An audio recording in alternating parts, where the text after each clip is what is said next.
Ay, gracias, yo. Comenzamos.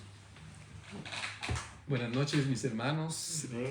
Estamos agradecidos con el Señor que nos tiene nuevamente reunidos con el objeto de estudiar su palabra. Sabemos que Él tiene siempre nuevas cosas para nosotros. Como dijo el salmista, las nuevas son tus misericordias cada mañana y grande es tu fidelidad. Así que vamos a tener una palabra de oración para suplicar que el Espíritu Santo dirija el estudio y que podamos nosotros en nuestro espíritu recibir esa palabra. Amantísimo Padre, en esta noche estamos agradecidos contigo por la vida, por la salud, por cuántas bendiciones derramas sobre nosotros sin que las merezcamos. Pero tú eres bueno y tus misericordias son eternas. En esta hora te pedimos que sea tu Espíritu Santo el que dirija este estudio y que podamos sacar provecho para nuestra vida espiritual y que todo redunde para la gloria de tu nombre. Porque lo pedimos y agradecemos en el nombre glorioso de Cristo Jesús. Amén. Amén.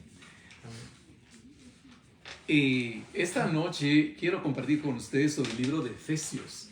El libro de Efesios ha sido para mi vida de mucha bendición y me trae recuerdos de que cuando vine a los pies del Señor, aproximadamente a los 13 años de edad, no tenía mayor conocimiento de la Biblia. Entonces, si leía Génesis me parecía bastante difícil. Si leía Apocalipsis, más difícil aún.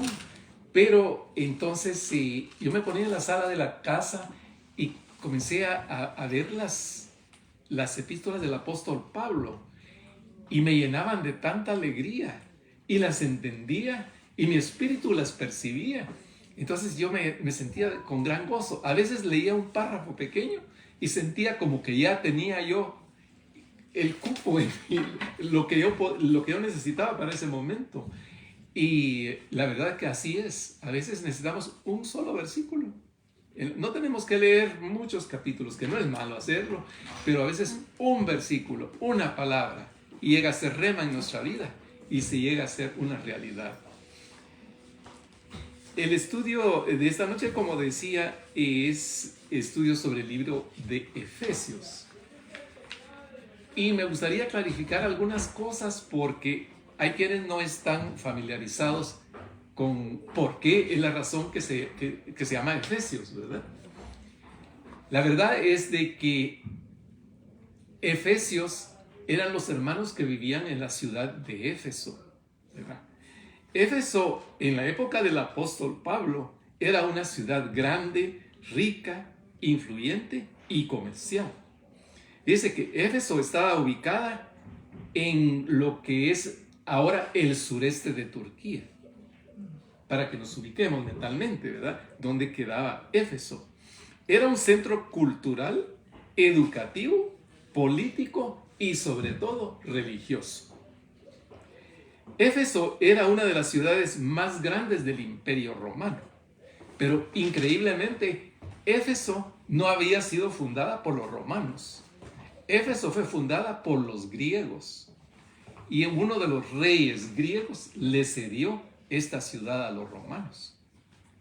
De tal manera que podemos nosotros notar en la arquitectura de Éfeso que realmente era una ciudad griega.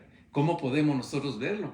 Dice que tenía un anfiteatro, o sea, un teatro que podía albergar a más de 50,000 personas.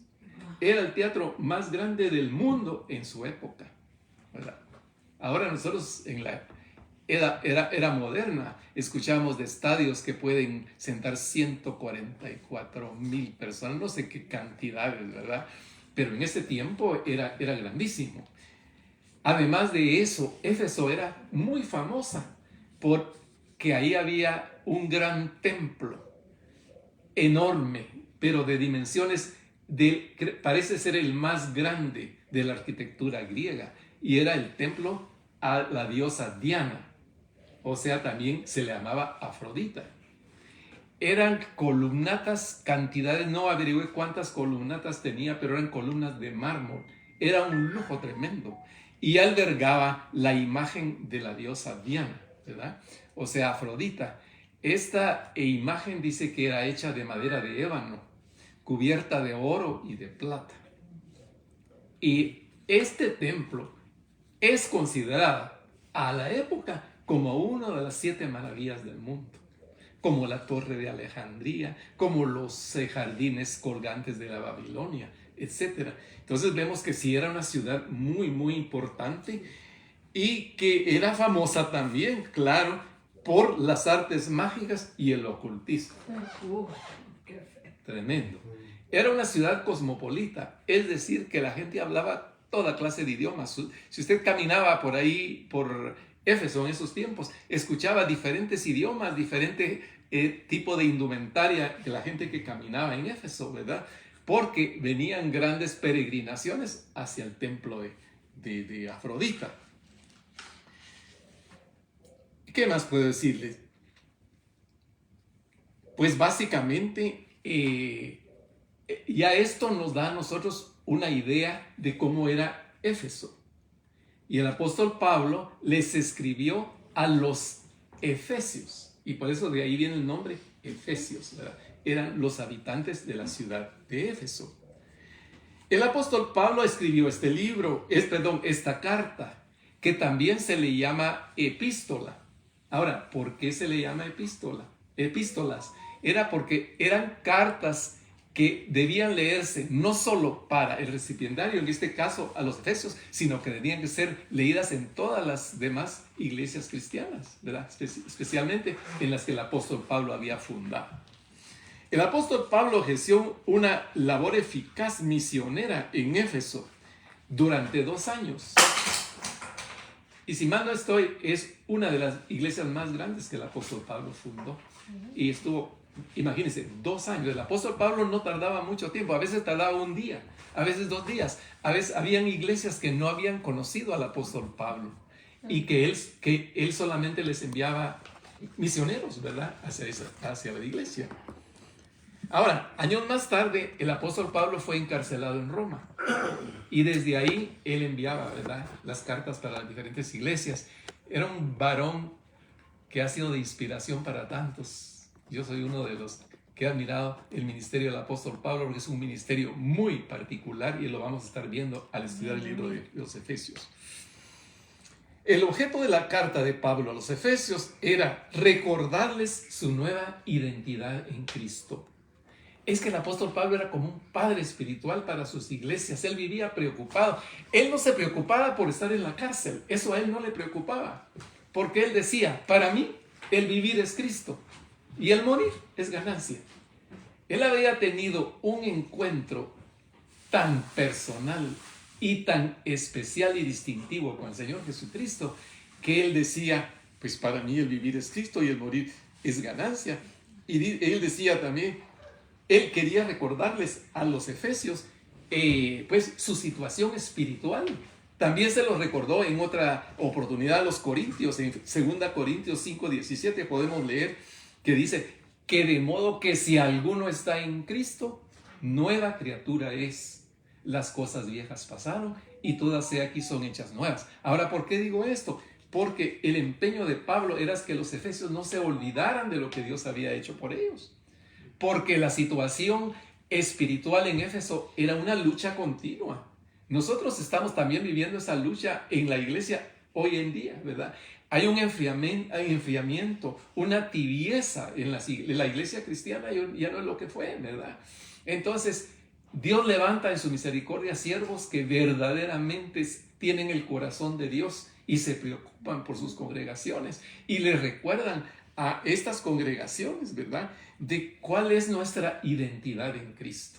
Y eso es lo precioso de la carta de los Efesios, que detalladamente él en futuros capítulos va a explicar cuál es nuestra posición como cristianos en el Señor, que a veces se nos olvida y que el enemigo a través de distractores, ¿verdad?, porque hay tantos distractores en este tiempo, trata de que nosotros le demos más énfasis a esos distractores y entonces ese tiempo que nos roba lo podíamos nosotros haber utilizado en la lectura de la palabra.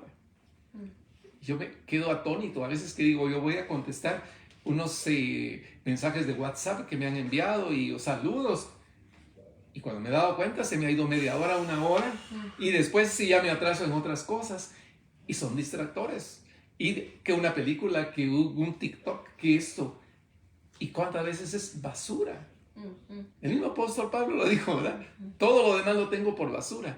Pero nosotros ahora como cristianos modernos como que le hemos dado prioridad a la basura en vez de darle prioridad a las cosas que nos pueden mantener en una situación fortalecida en la vida espiritual, de tal manera que la situación que se presente, ¿verdad? Como la que estamos atravesando en Guatemala hoy mismo en la noche, que son situaciones muy duras, tristes, difíciles, y que mucha gente tiene temor.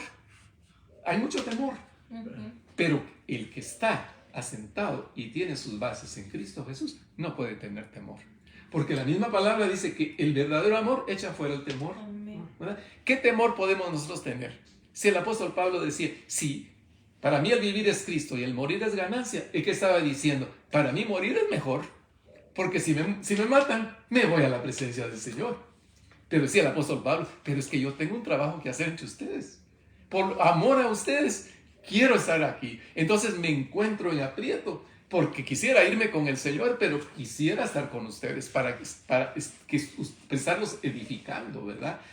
Qué labor más preciosa. Entonces quería darles nada más eso, como le dijera yo, como un anticipo respecto a Éfeso, ¿verdad? Que ya tenemos una idea un poquito más amplia respecto a la iglesia de Éfeso y cómo era la ciudad de Éfeso en ese tiempo. No era fácil ser cristiano en Éfeso en esos tiempos, porque la inmoralidad era rampante, ¿verdad? Era tremenda.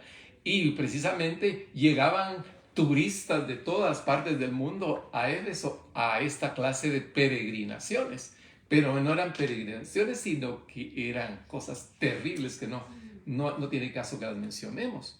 Pero vamos a comenzar con el capítulo 1 de Efesios. Si usted tiene su Biblia, abrir Efesios capítulo 1. Y para iniciar vamos a leer el versículo 1 y 2. Dice Efesios capítulo 1, versículo 1 y 2. Pablo, apóstol de Jesucristo, por la voluntad de Dios, a los santos y fieles en Cristo Jesús que están en Éfeso. Gracia y paz a vosotros de parte de Dios, nuestro Padre, y del Señor Jesucristo. Pero con la iglesia contemporánea nosotros lo leemos, ¿verdad? Aquí podíamos nosotros leer: Pablo, apóstol de Jesucristo, por la voluntad de Dios, a los santos y fieles en Cristo Jesús que están en Guatemala, ¿verdad? Que están en Estados Unidos, que están en Europa, que están en cualquier parte del mundo.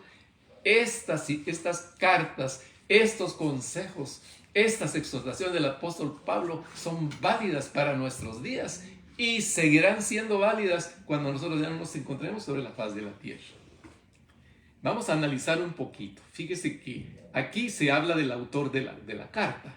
Dice Pablo, así comienza el versículo 1, ¿verdad? Pablo,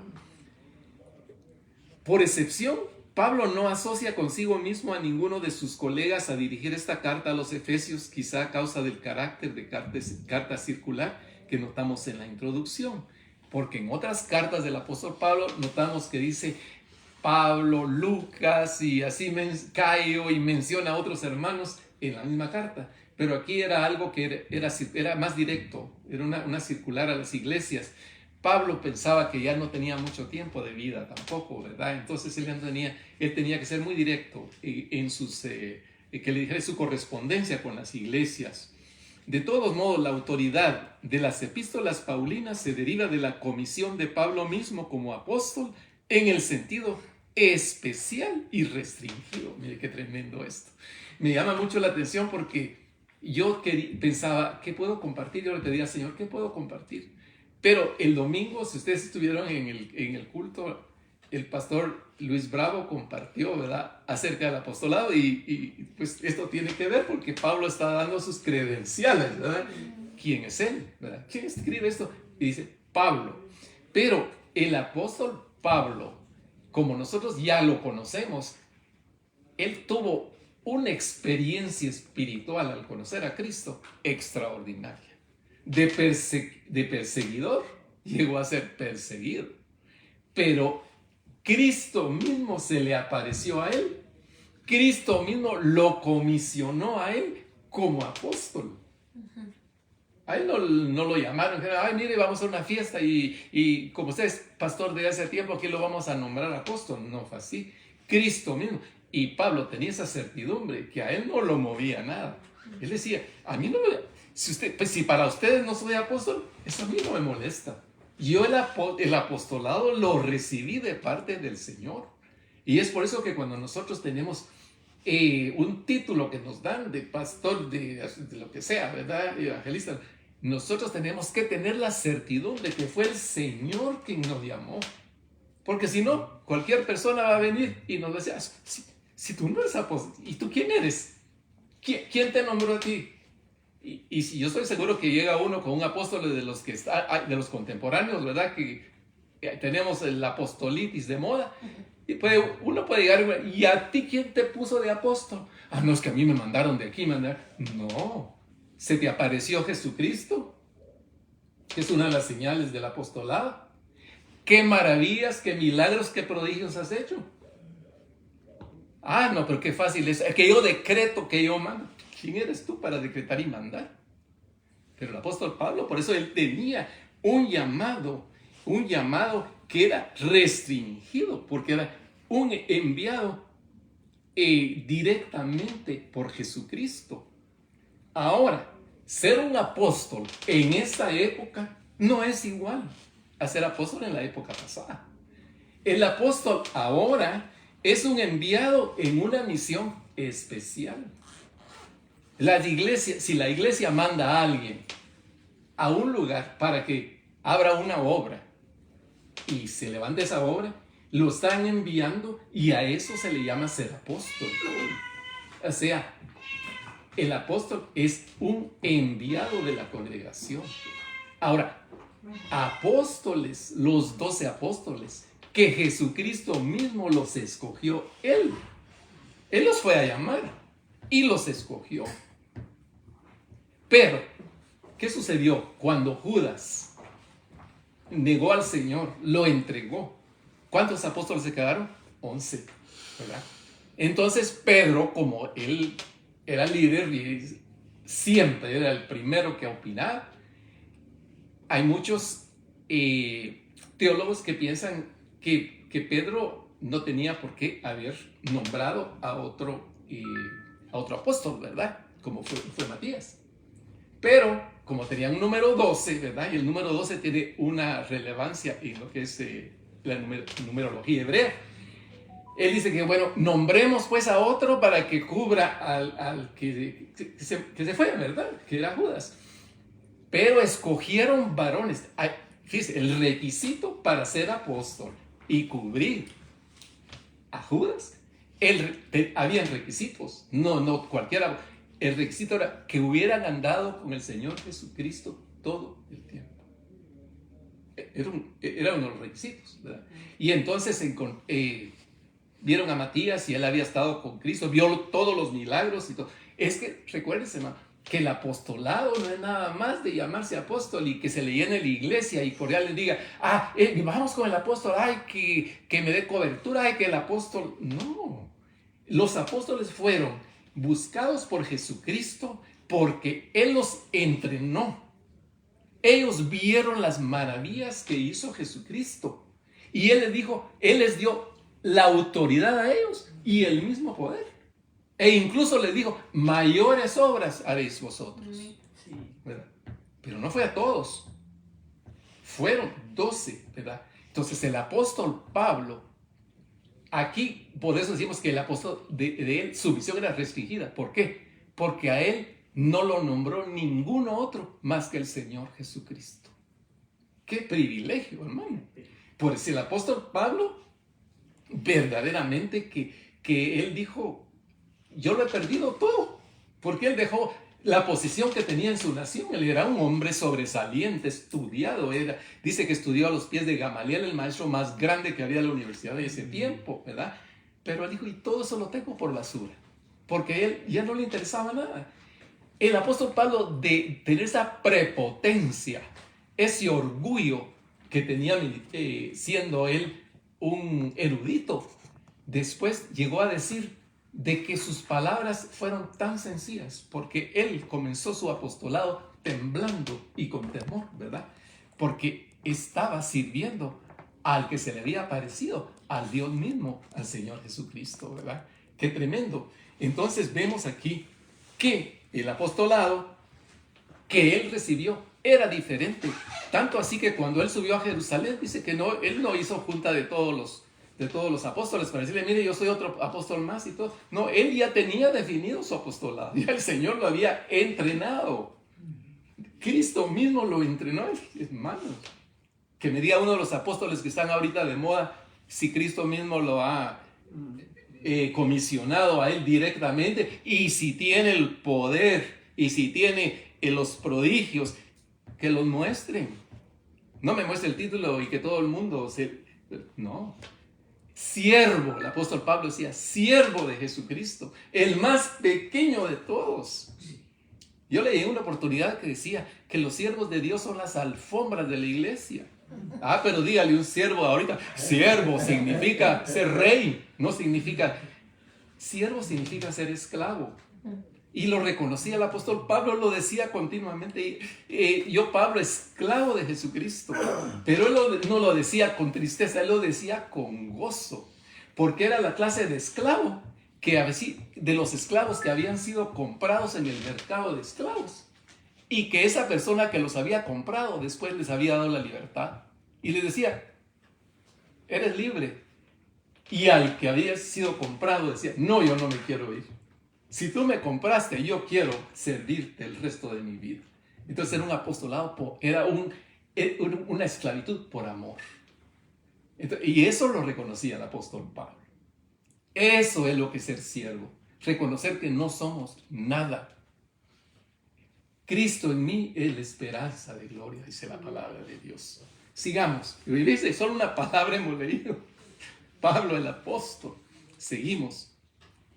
Aquí sin duda Pablo recalca el significado especial y limitado que ya hemos mencionado, pues compartía este cometido con los 12 apóstoles. De ello depende la autoridad inspirada de sus escritos. ¿Por qué? Los apóstoles que Jesucristo escogió personalmente y que él les decía, sígueme. Y ellos le siguieron, dejándolo todo, lo siguieron. El apóstol Pablo tuvo la comisión a los gentiles, mientras que los otros apóstoles eran a los judíos. Qué precioso es que Dios lo hace todo correcto. Entonces, si yo me pongo a pensar y digo, realmente no había necesidad de que nombraran a Matías como apóstol, porque ya Cristo había preparado al otro. Se fue Judas y Cristo ya tenía preparado a Pablo. Y a Matías ya no lo volvemos a escuchar más. ¿O está el evangelio de Matías? Nos deja mucho que pensar, ¿verdad? Entonces yo estaba fascinado con esto y dije, lo voy a compartir. No sé cuántos versículos voy a compartir porque un versículo, hermano, tenemos para hacer toda la noche. Vamos a continuar. Él, dice el apóstol Pablo, en el versículo 1, seguimos. Pablo, apóstol de Jesucristo, por la voluntad de hombre, dice. De Dios. Por la voluntad de Dios. La proclamación de las buenas nuevas de salvación correspondía en primer lugar a los apóstoles. Es que ese era el trabajo de los apóstoles. La proclamación no era otra cosa. No era para que los demás los estuvieran ensalzando, llevando para acá, cargando y todo, ¿verdad? No, era para la proclamación del evangelio. ¿Por qué? Porque ellos habían tenido la vivencia personal con Jesucristo. Ellos solamente estaban siguiendo las pisadas de Jesucristo. Por eso es que los apóstoles, cuando llegó el momento en que comenzaron los milagros, los prodigios, en que se levantó aquel varón que estaba lisiado en la puerta de la Hermosa, ¿verdad? Y se levantó y Pedro le dijo, no tengo ni oro. Eran pobres. Míralo, ¿será que los apóstoles de estos tiempos son pobres también? ¿Será que ellos pueden decir, como dijo el apóstol Pedro, no tengo oro ni plata? ¿Por qué? Porque viven, ¿verdad?, en riqueza. El apostolado ellos no tenían que tener nada porque tenían que estarse moviendo, predicando, pero tenían lo mejor, la autoridad que habían recibido de parte de Cristo. Y le dice el apóstol Pedro, no tengo plata ni oro, pero lo que tengo te doy. En el nombre de Jesucristo, levántate. Y toda la gente, wow. Y entonces, ya, es que este varón, y él decía, no nos miren a nosotros, porque nosotros no hemos hecho nada. Ha sido en el nombre de Jesucristo que estas cosas se han hecho. Ahora el hombre es el que se toma, ¿verdad? Es que ese varón, tremendo. Y hace esto, y hace lo. ¿Y dónde quedó Jesucristo? ¿Dónde está la gloria de Él? Nosotros estamos aquí para decir, no tengo ni oro, no tengo nada que dar. Pero en el nombre de Cristo Jesús, que fue la autoridad que Él delegó, ¿verdad? Fíjese que dice, por la voluntad de Dios. Qué cosa más preciosa.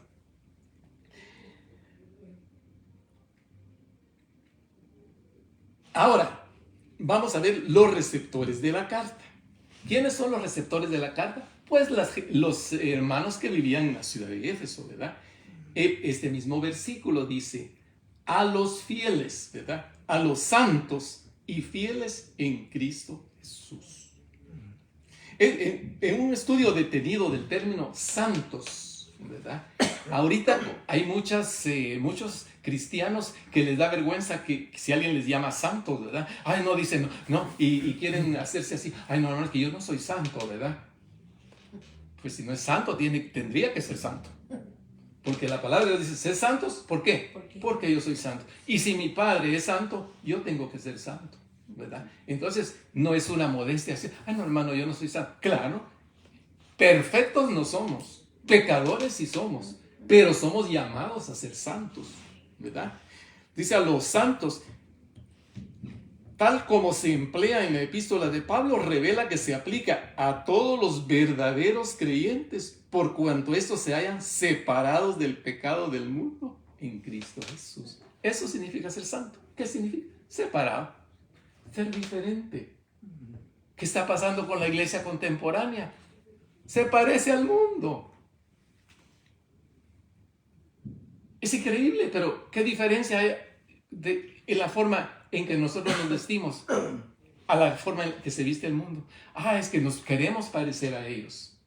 Cuanto ellos son los que debían de quererse parecer a nosotros. ¿Por qué? Porque como el mismo apóstol Pablo dijo, parezcanse en mí, en lo que yo imito a Cristo.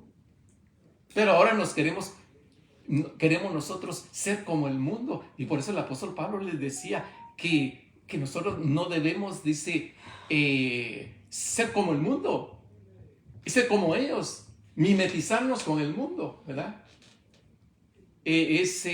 Romanos, creo que Romanos lo dice, ¿verdad? Romanos 12:1. No os adaptéis. ¿Cómo dice? No os adaptéis a este mundo, sino transformados mediante la renovación de vuestro entendimiento o de vuestra mente. Ahora, ¿cómo podemos nosotros renovarnos? A través de su palabra, ¿verdad? Solo en esa forma podemos renovar nuestra mente, porque si nosotros nos ponemos a ver los programas que se ven ahorita en los celulares, lo que vemos es basura, ¿verdad? Y nosotros nos contaminamos. Entonces, pero qué lindo es que cuando nosotros llegamos a las Escrituras, como que algo nos limpiara nuestra mente, ¿verdad? Entonces, renovarnos. Y dice que transformaos, ¿verdad? Dice, por la renovación de vuestro entendimiento. Esa palabra transformación viene de una palabra mimetismo, que es muy interesante. Mimetismo es la cualidad que tienen los animales de adaptarse al ambiente donde están y a que no se ven. Hay serpientes que están entre las piedrecitas y su piel se pone con los mismos colores de las piedrecitas y solo sacan la cabeza. Y entonces puede uno pasar desapercibido y recibe la mordida. El otro día estaba yo viendo mi limonero. Y yo quiero mucho a mi limonero, lo cuido mucho porque ya tengo año y pico cuidándolo. Y que las flores se caían después que se caían los frutos. Y dije un día, pero no, es que yo no veo ningún animal. Y yo iba a ver, pero detenidamente me quedé sorprendido al ver que 2 hojitas se movían sin que hubiera aire. Y las hojas eran idénticas a las del limonero. Idénticas, el mismo verde con el mismo brillo. Pero había un cuerpecito en medio que estaba comiéndose el limonero. Vengo yo y pues desapareció, ¿verdad? Definitivamente. Pero me quedé admirado de la belleza de la naturaleza. Pero ¿cómo estaba tan, qué le dijera yo? Similar. Se había transformado al ambiente donde estaba, que era igual a las hojas. Pasó un tiempo. Comencé a ver que otras hojas estaban comidas. Y me acerqué y dije, otra esperanza de haber aquí. Otros de esos, y comencé. Y no encontré. Ay, hermano, lo que voy encontrando. Vi 2 troncos que estaban como conectados con el árbol, pero que como que no eran del árbol. Eran troncos idénticos a los troncos del árbol. 2 gusanos de este tamaño.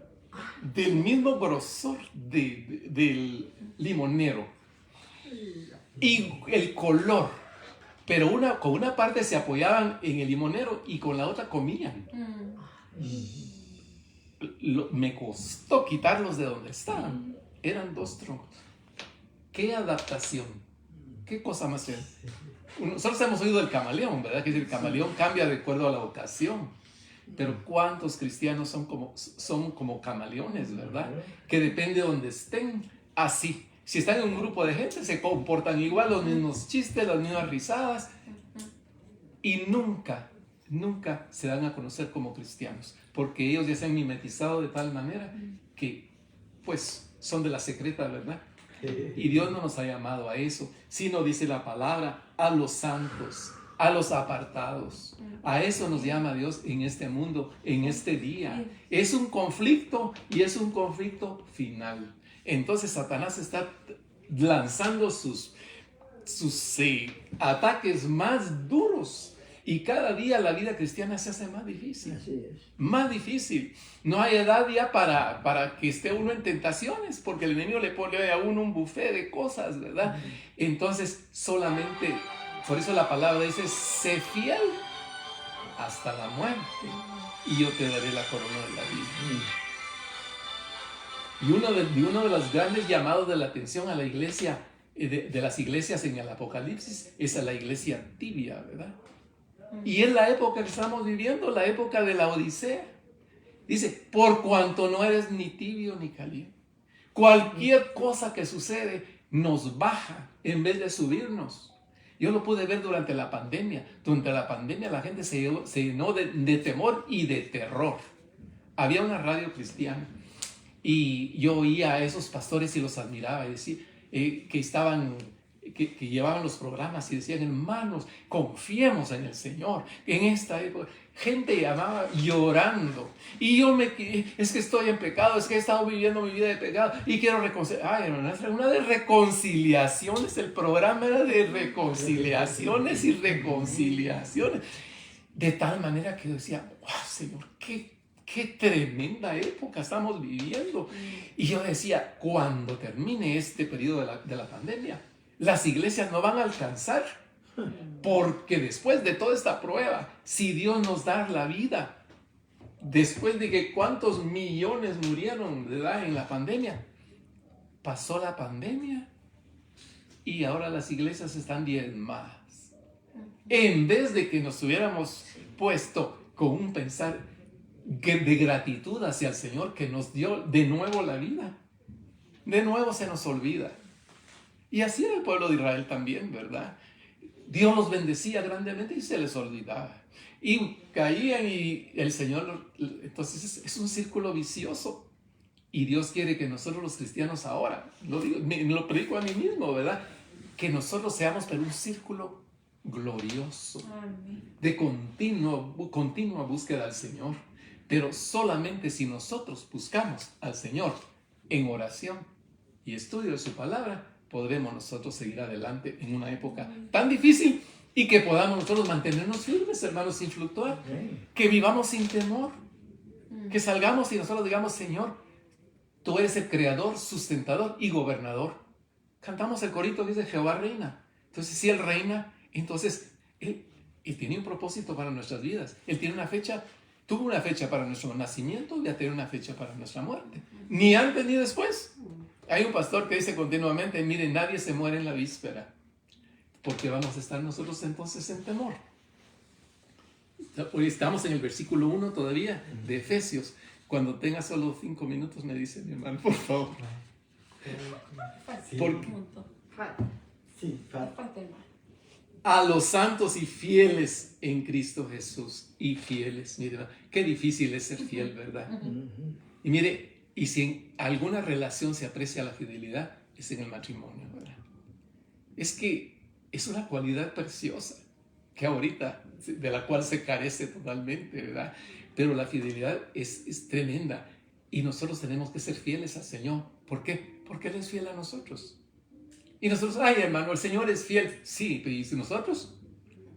El esposo no va a querer que solo la esposa le sea fiel. La esposa quiere que también el esposo le sea fiel, ¿verdad? Y el Señor es lo mismo. El Señor quiere que nosotros le seamos fiel a Él, porque Él es fiel y Él no puede negarse a sí mismo. Es el carácter de Dios el fiel.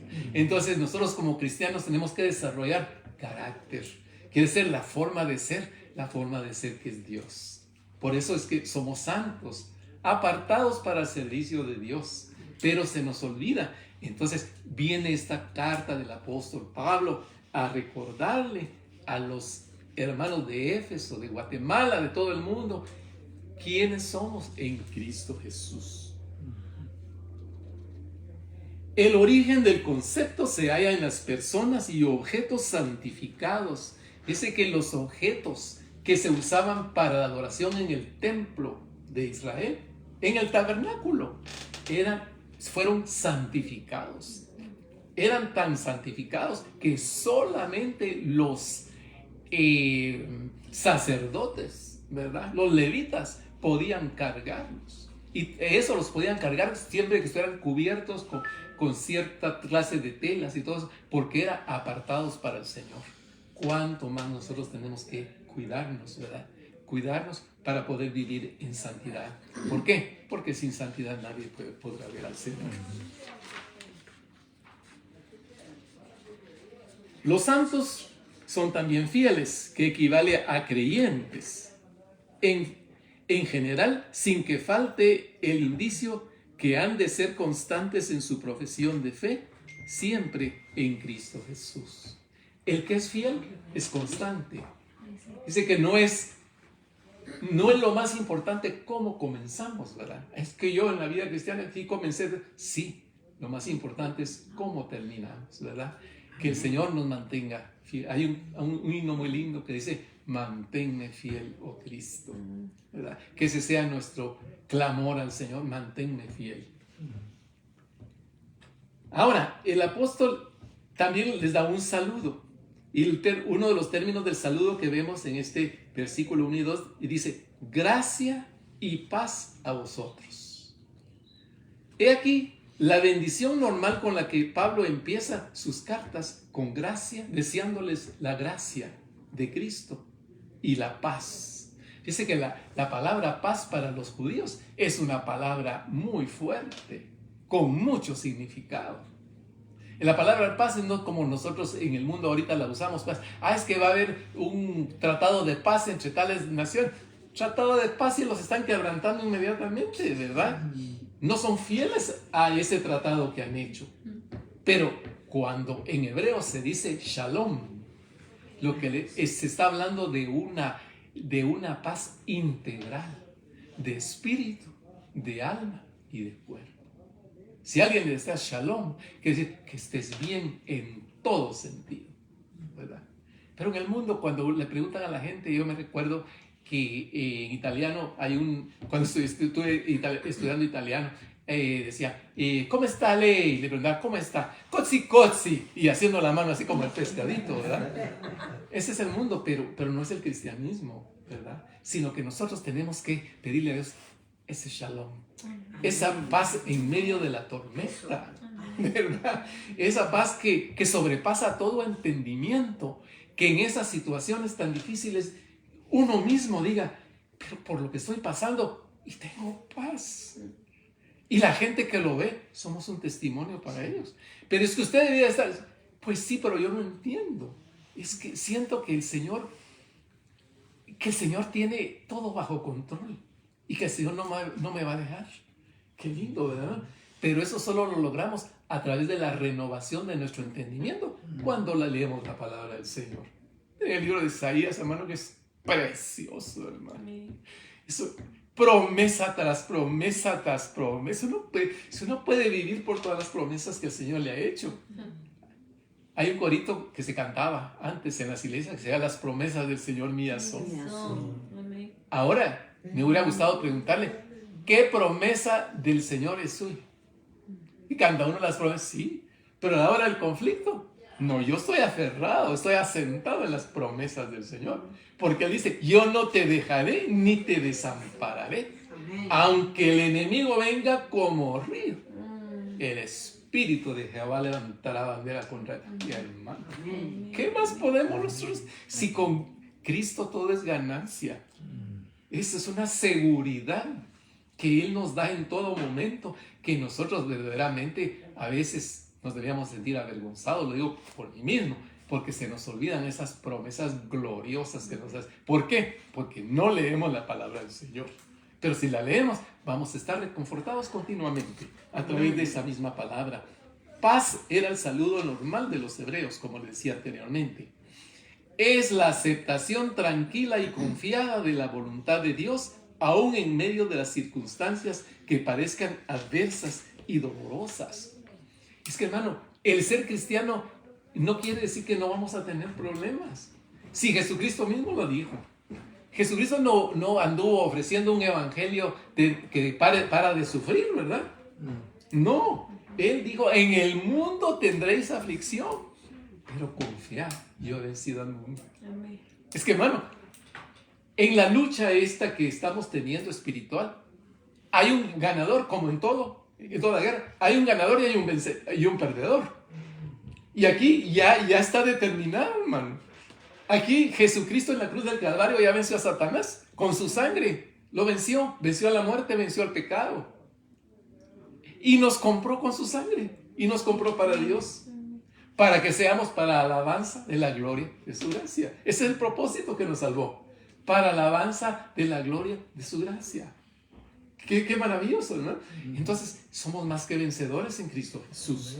Por eso es que el apóstol Pablo aquí a los Efesios les desea paz, ¿verdad? Les desea shalom. Sin la paz interna y sin este amor pacífico que nos une a los hermanos, no puede haber manifestación alguna de la voluntad de Dios. ¿Por qué? Porque el cristiano que se aferra a la paz que Él da, dice, Dios tiene un propósito para mi vida. Todas las cosas ayudan a bien. No veo nada bueno en lo que me está pasando, pero la palabra dice que todas las cosas ayudan a bien. Y si no las veo ahorita, lo voy a ver después. Aferrados a la palabra de Dios, es esa paz que Cristo nos da. Es ese shalom que el apóstol Pablo le está deseando. Mire que los lleva despacito con su introducción. ¿Verdad? Los lleva despacito porque esto es un manjar del cielo, hermano, lo que estamos estudiando ahorita, ¿verdad? Es recordarnos a lo que Cristo nos llamó, a paz con Dios. Porque antes éramos enemigos, en el mundo éramos enemigos de Dios, porque el mundo es enemigo de Dios. El mundo es amigo del diablo, pero el diablo es enemigo de Dios. Pero ahora nosotros, estando en Cristo, somos amigos de Dios, ya que Jesucristo nos hizo que nos reconciliáramos a través de su muerte. Entonces, por eso es que somos más que vencedores. Gloria a Dios por eso. Vamos al versículo 3. Bendito sea el Dios y Padre de nuestro Señor Jesucristo, que nos bendijo con toda bendición espiritual en los lugares celestiales, en Cristo Jesús. Él lo dice, mire, Pablo aquí lo que está haciendo es ¿qué le dijera yo a usted? Está alabando al Señor por lo que Él hizo, ¿verdad? Nosotros continuamente tenemos que estar adorando al Señor por todo lo que ha hecho por nuestras vidas, ¿verdad? Nuestra vida debe ser una constante alabanza. Yo conozco una hermana de la iglesia, muy amiga mía en Estados Unidos, y para todo ella, praise the Lord, thank you Lord, praise the Lord. Siempre está alabando al Señor. Una vida de alabanza. Qué precioso, ¿verdad? Una vida de alabanza. Entonces, ahorita ya ella llega a los 93 años de edad. Maneja en su carrito, ya va y viene. Cuando fue la pandemia, Y yo le pregunté, ¿cómo estás? Porque ya le llamaba a los Estados Unidos, ¿cómo estás? Bien, sí, estoy bien. Y pueden salir. Ay, yo voy a los bancos, yo voy a todos lados, sí. Así me pongo mascarilla. ¿Y no te vas a poner la vacuna? No, yo no voy a poner la vacuna. ¿Para qué me lo voy a poner? Pasado el tiempo, su hija le dijo, mira, mamá, le dijo, por favor, ponte la vacuna. No lo hagas por ti, le dijo. Hazlo por mí. ¿Por qué? Porque ya no te puedo ir a visitar. Porque si yo estoy vacunada y tú no estás vacunada, entonces yo te puedo llevar el virus. Y yo quiero irte a ver. Entonces, por amor a su hija se puso, quiero ver. Ahí está. Y siempre con una sonrisa en los labios. Y para mí es una gran, gran bendición.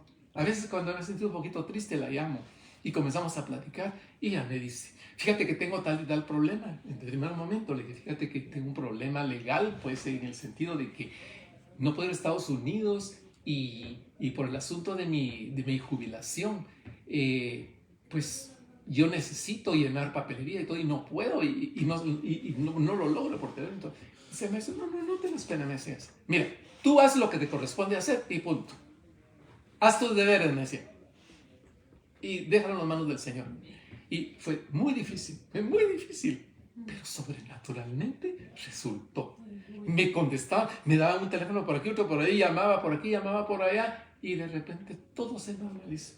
Entonces, verdaderamente, yo le dije, llegó el momento que le dije, Señor, imposible que esto se lleve a cabo. Pero, Señor, yo hice mi parte. Tú vas a hacer lo más difícil. Y Él lo hizo el Señor, hermano, en una forma preciosa. Entonces, si nosotros nos dejamos nuestra vida en la mano del Señor y sabiendo que Él tiene el control, va a haber paz. ¿Y cuánto necesita el mundo de esa paz? ¿Cómo podemos nosotros adquirir esa paz? Solamente a través de aceptar a Jesucristo como nuestro único y suficiente Salvador. Porque Él compró ya esa paz. No es algo que va a hacer, es algo que ya fue hecho. Necesitamos nosotros llegar solamente con reconocimiento de nuestra situación espiritual y decirle, Señor, estoy en la bancarrota espiritual. Señor, no te conozco. Yo cuando era niño tenía religión, pues nací en la religión que me habían inculcado mis padres, pero no tenía una relación con Dios. Cuando escuché sobre la palabra de Dios y que había que aceptarlo como un único y suficiente Salvador, para mí fue algo que me hizo dudar un poco, pero yo tenía 13, 14 años de edad. Entonces no levanté mi mano cuando hicieron la invitación, sino que yo hablé con el Señor en mi corazón y le dije, si tú eres una realidad, ven a morar a mi corazón, en mi mente. Y lo dejé así. Y no sucedió nada. Yo no sentí nada. Solo sentí que fui sincero con Él, que yo quería tener eso, pero que no creía. Pero le dije, si eres una realidad, ven y cambia. Pero hermanos, paulatinamente el tiempo comenzó a transcurrir. Y yo comencé a notar en mi vida de adolescente cambios, pero cambios drásticos. Yo era un niño temeroso, un niño miedoso, con muchos complejos, porque mi papá era un hombre muy exigente y él quería la perfección. Y no hay nadie perfecto, solo Dios. Entonces, un niño que es así, que se le demanda demasiado, nunca llega a dar la talla. Y yo pues nunca llegué a dar la talla. Por eso le dije, si eres una realidad, venga a cambiar mi... Mi hermano, el Señor me dio un versículo que ha sido la base para mi vida cristiana. Un versículo aprendí nada más de memoria, me lo aprendí de memoria. Josué 1:9. Mira que te mando. Y yo lo desglosé. Dios me está mandando. Mira que te mando, que te esfuerces y seas valiente. Pues estoy temeroso. Me tengo que esforzar para ser valiente. Pero no, a mí no era como cuando los papás dicen uno, mira, no sabes nadar, tírate y ya vas a ver que vas a aprender. Y cuando se han ahogado, ¿verdad? Mira que te mando, que me está mandando, que te esfuerces y seas valiente. No temas, no desmayes. Así, pues yo me tiro, ¿verdad? ¿Cómo no va a tener temor? Pero ahí viene la promesa. Porque Jehová tu Dios estará contigo donde quiera que fueres. Ay, hermanos, cuando yo recibí esa palabra de Dios, la tomé en serio. Y yo no podía encontrar que hubiera algo difícil en mi vida que no lo pudiera yo hacer. Si a mí me decía, mire, váyase de aquí a la colonia tal y tal, a pie, yo me iba. Y decía, ¿pero qué me puede pasar? Pero y de tal lugar, así, me voy a ir de tal lugar a tal pueblo, a una aldea, y a veces no se encuentra transportación ahí porque pues era todo en camionetas en ese tiempo o algún pick-up que pasara. Entonces decía, bueno, si no encuentro en la noche, me voy a acercar a algún ranchito que esté por ahí, me siento ahí y ahí paso la noche. Y al día siguiente ya me voy a pie a donde tenga que irme. Pero así fue que yo conocí a Dios, a Cristo Jesús. Si eres una realidad, ven a cambiar mi vida. ¿Qué necesitamos nosotros? Cristo es el mismo de ayer y de hoy y por todos los siglos. Solamente reconocer, ¿verdad? Reconocer que nosotros necesitamos de Él. Necesitamos de Él cada momento de nuestra vida. No solo cuando lleguemos a los pies de Él y aceptarlo como único y suficiente Salvador, sino todos los días de nuestra vida. Pero la promesa de Él es, he aquí yo estoy con vosotros todos los días hasta el fin del mundo. Bajo cualquier circunstancia. Entonces, tenemos un Dios en el cielo que nos amó de tal manera que no pudo describirse en Juan 3:16. ¿Cómo nos amó Dios? De tal manera. Quiere decir, es como cuando le digo yo al Señor, Señor, ¿cómo puedo describir quién eres tú? ¿Cómo eres tú? No hay palabras. No hay palabras para decir cómo eres. Tú eres glorioso, magnífico, precioso. No, esas palabras no son suficientes, ¿verdad? Porque es tan grande, de tal manera, que no lo podemos describir. No podemos describir de qué manera nos amó, ¿verdad? Hay un himno que dice, de tal manera amó. Cristo en la cruz del Calvario murió, de tal manera me amó. Necesitó venir Dios mismo a vivir con nosotros para librarnos de Satanás, del maligno, que hizo caer a nuestros primeros padres y que las consecuencias de la caída las estamos viviendo hasta este momento. Toda rebeldía, toda enfermedad, todo problema fue causado por esa rebelión contra el Todopoderoso. Entonces era necesario que viniera Jesucristo a este mundo. Y Jesucristo vino, vivió entre nosotros, nos enseñó todo lo que conocemos a través de su palabra, designó siervos para que siguieran con ese trabajo y el evangelio sigue vigente, con el mismo poder. El evangelio es poder de Dios. Y el mismo apóstol Pablo dice, si le digo si este siervo fue tan usado, dice, él no me avergüenzo del evangelio. ¿Cuántas veces nos avergonzamos? Y el apóstol Pablo dice, yo no me avergüenzo del evangelio porque es poder de Dios. ¿Por qué? Porque en el nombre de Cristo suceden maravillas, prodigios y maravillas el día de hoy. Eso no fue para ayer, para el día de hoy. Así que quien nos está sintonizando, nos está escuchando, yo quiero decirle por experiencia personal que todos necesitamos llegar a los pies de Cristo. Reconocer que Él vino con el propósito de salvarnos de la muerte eterna y darnos vida eterna. Ya sea que vivamos o sea que moramos, somos del Señor. Así que les dejo con esa inquietud. Busque al Señor, lea su palabra y los que ya estamos en los caminos del Señor, sigamos adelante. Puesto los ojos en Cristo Jesús, el autor y consumador de la fe. Que el Señor les bendiga. Gloria a Dios. Gloria.